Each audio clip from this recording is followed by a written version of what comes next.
إن الحمد لله والصلاة والسلام على رسول الله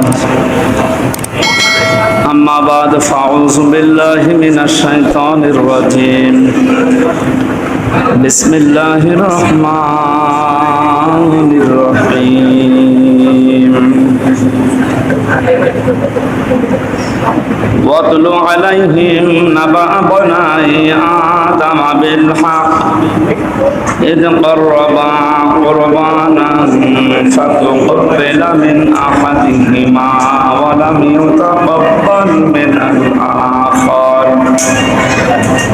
قال لأقتلنك قال إنما يتقبل الله من المتقين صدق الله العظيم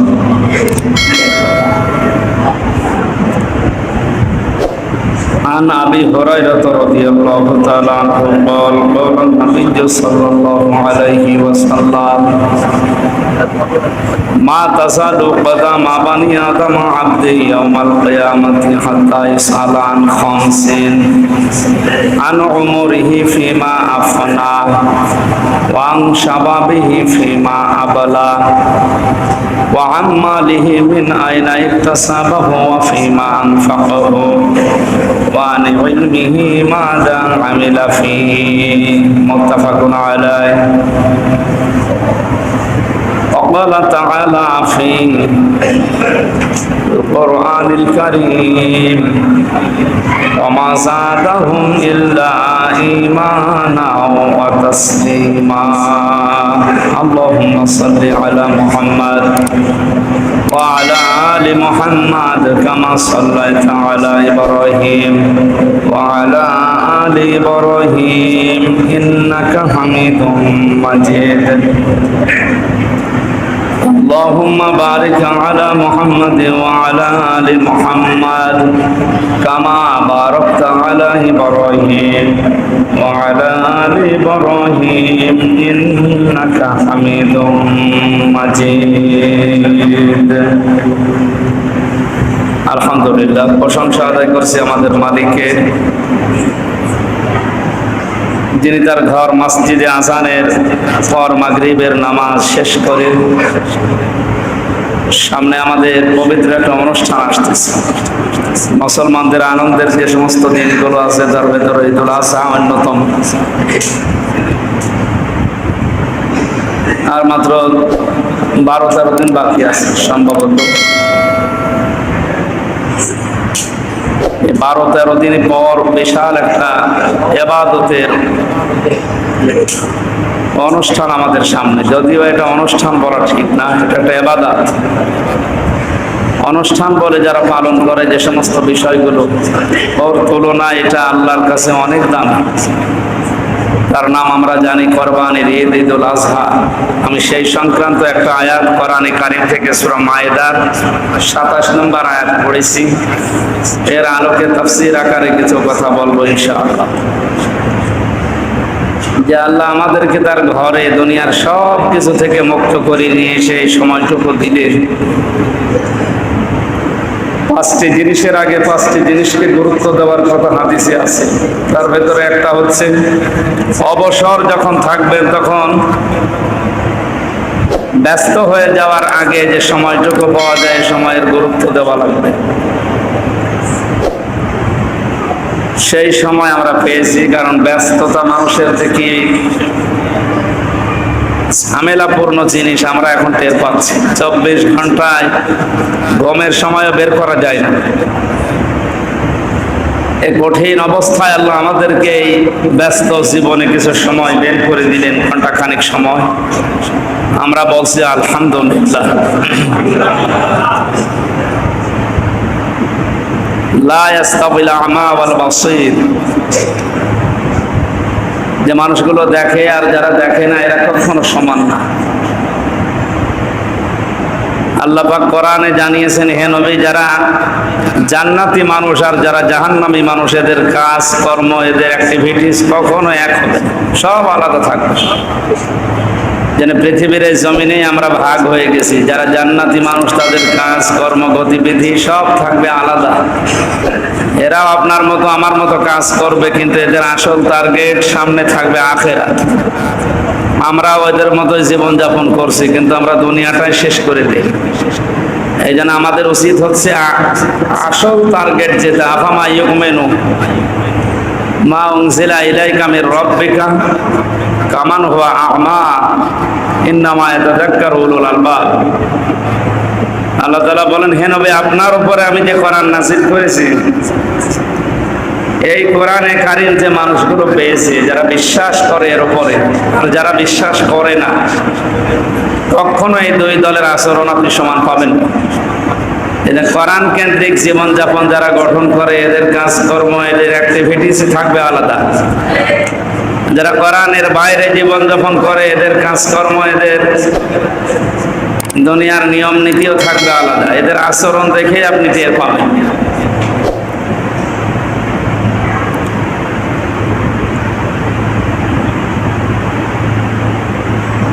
দরুদ পড়ছি, সালাম পাঠাচ্ছি আমাদের নবী মুহাম্মদ রাসূলুল্লাহ সাল্লাল্লাহু আলাইহি ওয়াসাল্লামের প্রতি। সম্মানিত উপস্থিতি, স্থান কাল পাত্র ভেদে বাস্তবতার নিরিখে কথা বলা দরকার।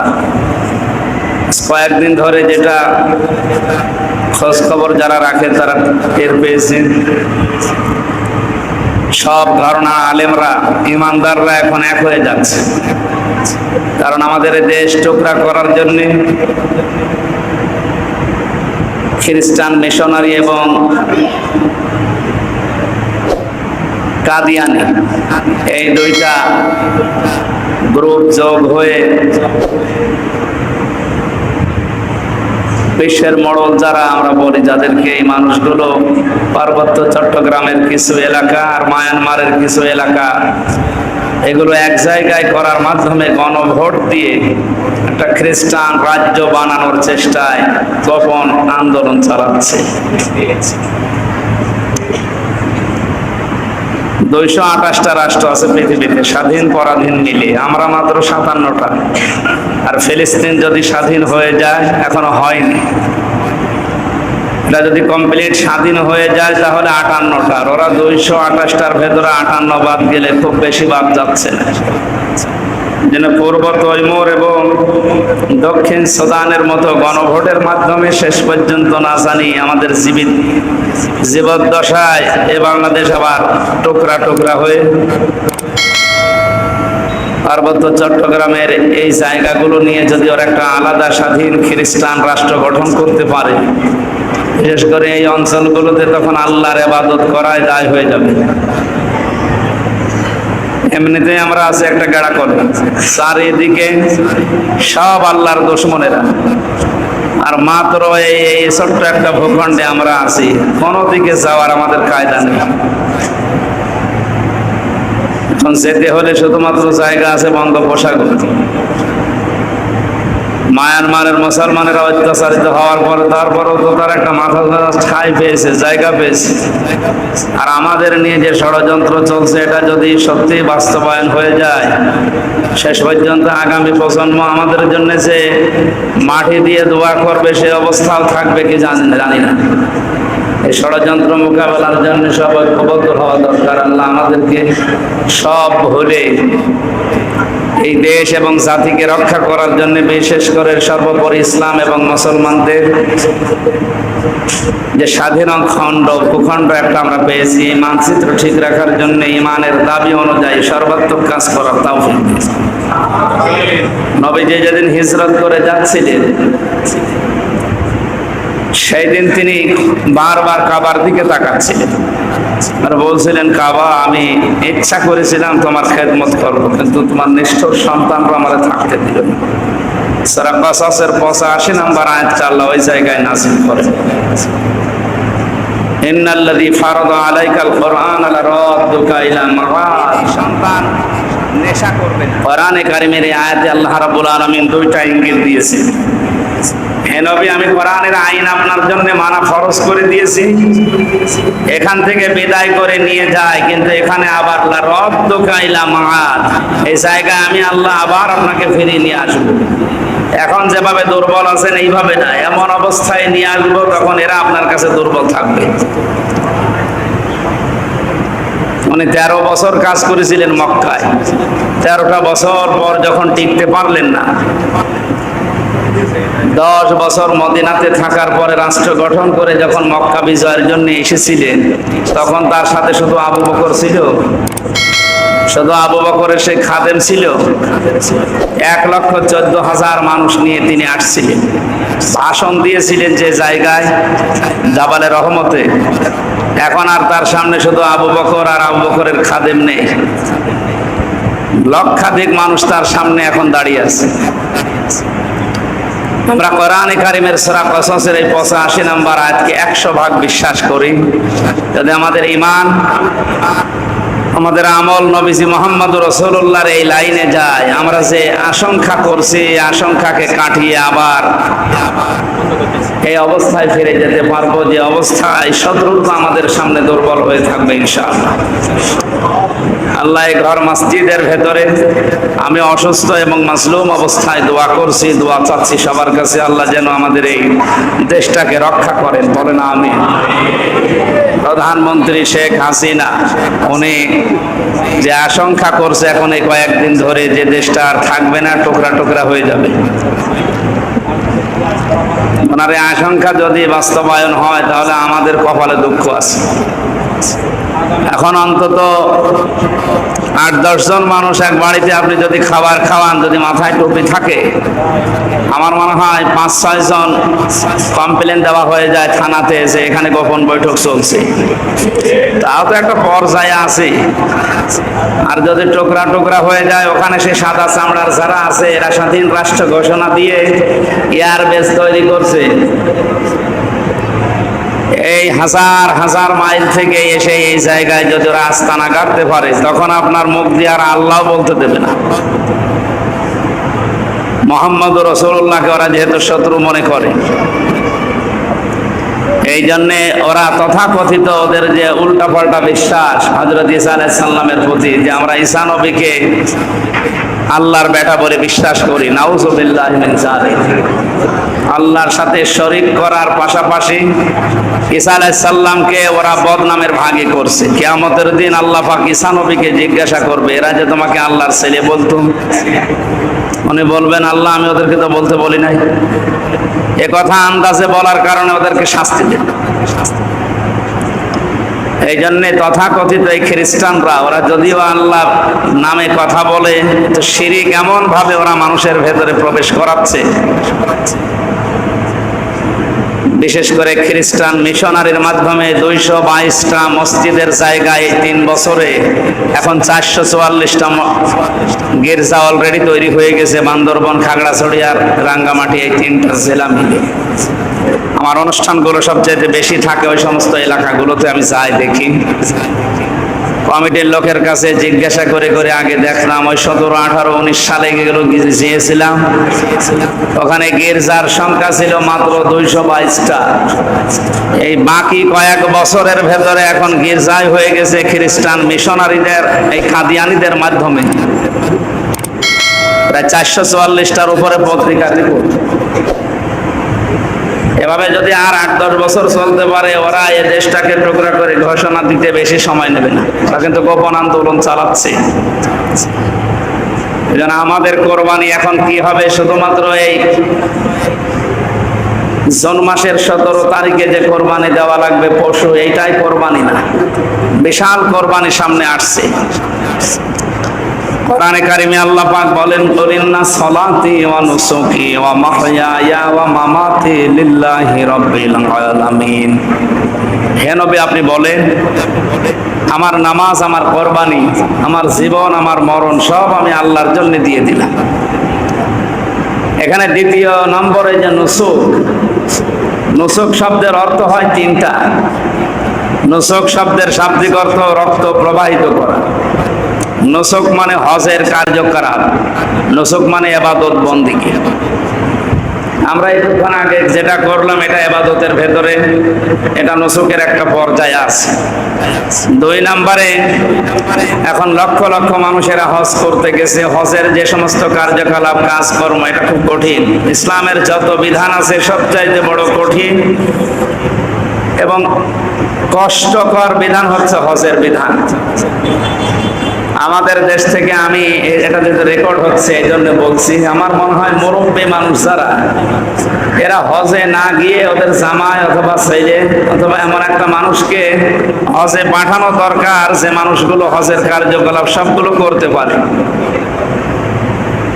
80-90 বছর বয়সে হজে যাচ্ছে, কিচ্ছু করতে পারে না। আমার মনে হয় 90 বছর মানুষ যে কাবা ঘর 7 বার ঘোরা ওর দ্বারা সম্ভাবনা। আর বাকি যেগুলো আছে ওগুলো তো আরো কঠিন। মেনা মুজদালিফায় দৌড়াদৌড়ি করা, সাফা মারওয়ায় যে দৌড়াদৌড়ি করা 7 বার, কয়েক কিলোমিটার 7 বারে।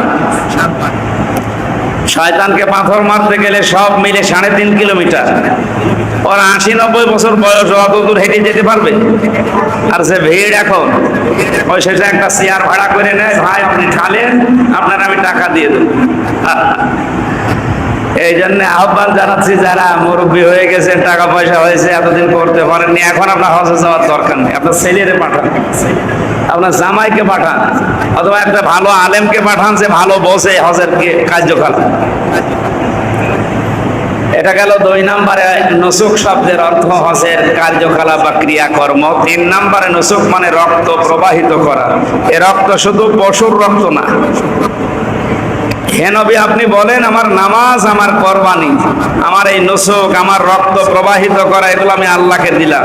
এই রক্তকে শুধু পশুর রক্ত? আল্লাহর জন্য যদি নিজের জীবনের রক্তও দেওয়া লাগে, এ রক্তের কথাও এই নুসুকের ভেতরে আছে। এই জন্য দেশ মাতৃকাকে রক্ষা করার জন্য বাংলার সূর্য সন্তান যারা শ্রেষ্ঠ সন্তান বলা হয়, বীর মুক্তিযোদ্ধা যারা, এই মানুষগুলো যেমন জীবন দিয়েছে, আমরাও যেন এই কাজ করতে পারি, সেই তৌফিক আল্লাহ আমাদেরকে সামনে এই দেশের জন্য, ইসলামের জন্য যেন দান করেন। নুসুক শব্দকে সামনে রেখে বলেন আমিন। আমরা আজকে আলোচনার বিষয় নিয়েছি সূরা মায়েদার 27 নম্বর আয়াত। এটা কোরবানি সংক্রান্ত বিষয়। ইতিহাস আল্লাহ রাব্বুল আলামিন এখানে বর্ণনা করার জন্য নবীকে জানাচ্ছে। ওয়াতলু আলাইহিম নাবা বানা আদম বিল হক। হে নবী, আপনি আদম আলাইহিস সালামের সন্তানদের যে জীবন কাহিনী, এই কোরবানির যে কাহিনী, এটা আপনি আপনার উম্মতদেরকে যথাযথভাবে সঠিক পন্থায় সুন্দরভাবে এদেরকে শোনান। আমার প্রশ্ন হচ্ছে, আদম আলাইহিস সালাম পৃথিবীর প্রথম মানুষ, তার সন্তান হাবিল কাবিলের ওই সমস্ত কোরবানির কথা আমাদের জানায়, আমাদেরকে আল্লাহ কোরআন দিয়ে শোনাতে বললেন নবীকে কেন? অবশ্যই এর ভেতরে কিছু আছে।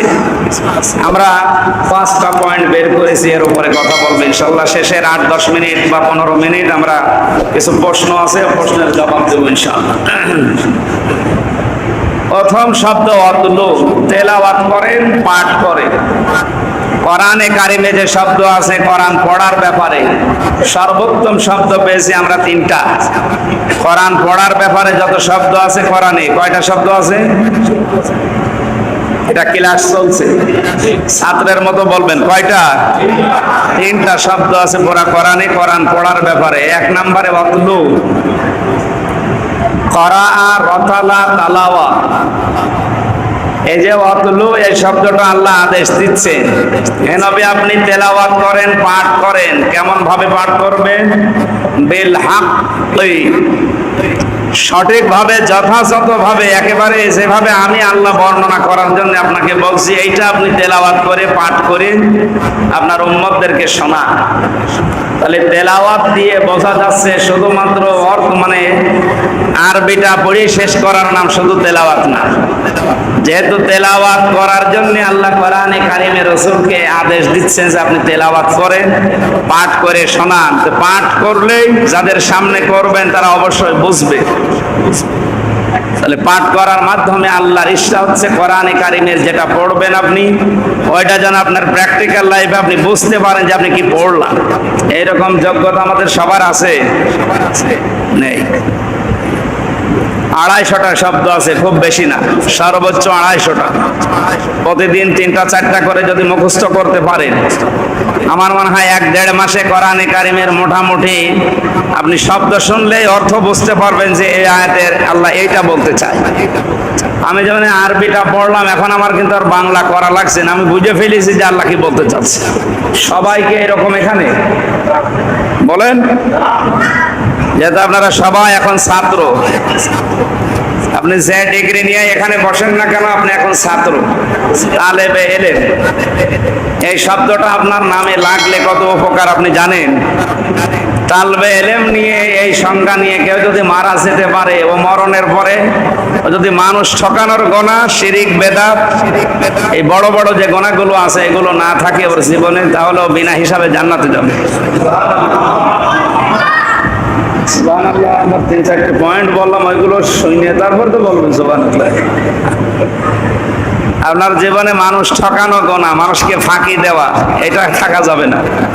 বড় বড় যে গোনা আছে, ইনতাজতানিব কাবাইর, হে নবী ওরা যদি বড় গোনা থেকে বেঁচে থাকতে পারে। ইমাম আয-যাহাবী রাহমাতুল্লাহ আলাইহি তার কিতাবে বড় গোনার পরিচয় দিয়েছেন 70টা। কয়টা? ইবনে মাসউদ রাদিয়াল্লাহু তাআলা আনহু উনি ওনার হাদিস বর্ণনা করার যে স্টাইলগুলো আমরা দেখেছি, সেখানে ওনার কবিরা গোনার বর্ণনা দিতে গিয়ে উনি দেখেছেন বড় বড় গোনা হচ্ছে 70টা, এর ভেতরে সবচাইতে মারাত্মক গোনা হচ্ছে 7টা, আরো বড় যেগুলো। তা আমরা যেটা বলতে চাচ্ছি এখানে, আপনি এই শব্দ যেন আপনার নামের আগে পরে থাকে যে আপনি তালেবে এলেম। আপনি কি?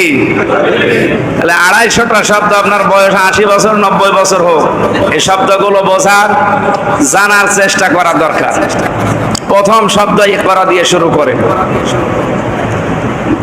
আমর সূচক শব্দ কিছু আছে, আদেশ সূচক, নিষেধ সূচক কিছু আছে, স্বাভাবিক কিছু আছে, আগের কিছু আছে, সামনের কিছু আছে, আর বর্তমান কিছু আছে।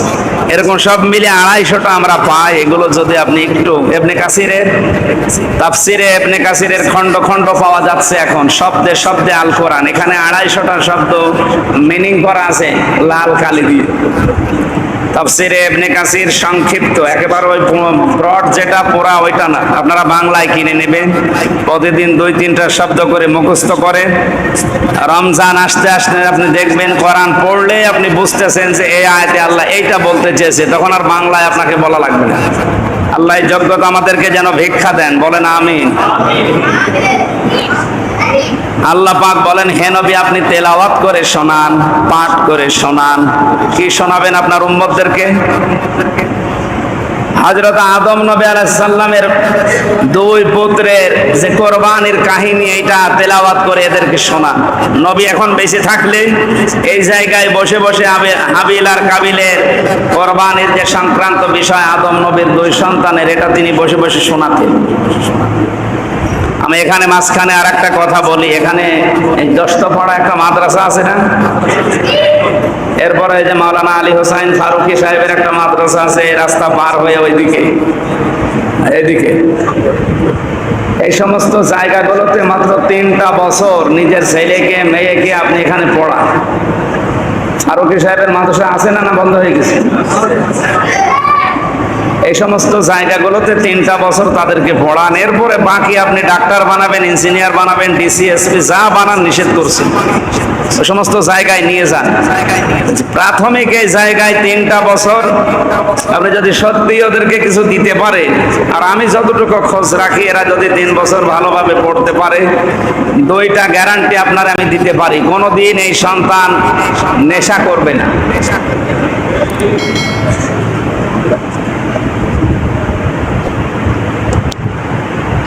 নিয়ে আসলে কেন? আগে থেকে ওদেরকে জিজ্ঞাসা করতে পারবো।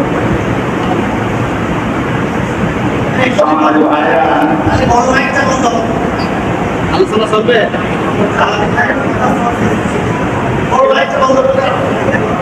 বড় মাইক নাই, সবই বন্ধ করে দেওয়া।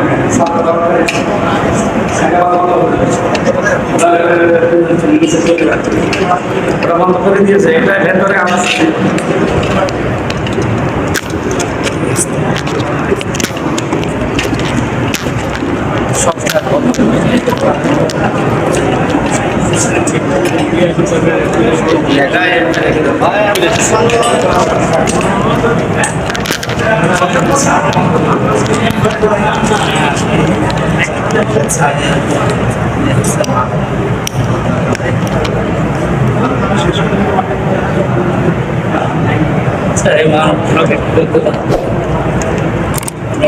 আগে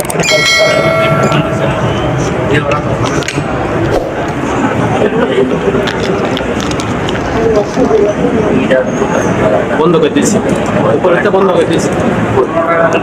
সমানত ভাইরা এসে নামাজ পড়তে হয় 8:45, এখন 1 ঘন্টা। আমাদের থানা থেকে লোক এসেছে বাইরে, ওনারা কথা বলতে নিষেধ করছে।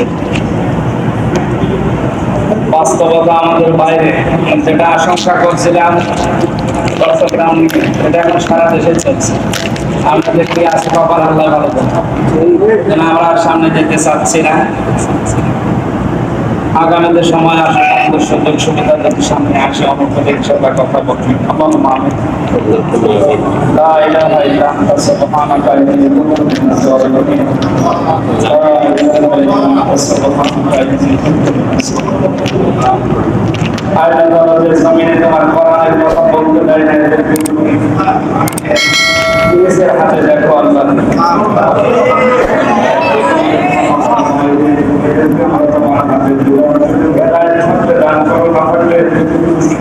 তোমার হাতে সারা ভালো লাগে।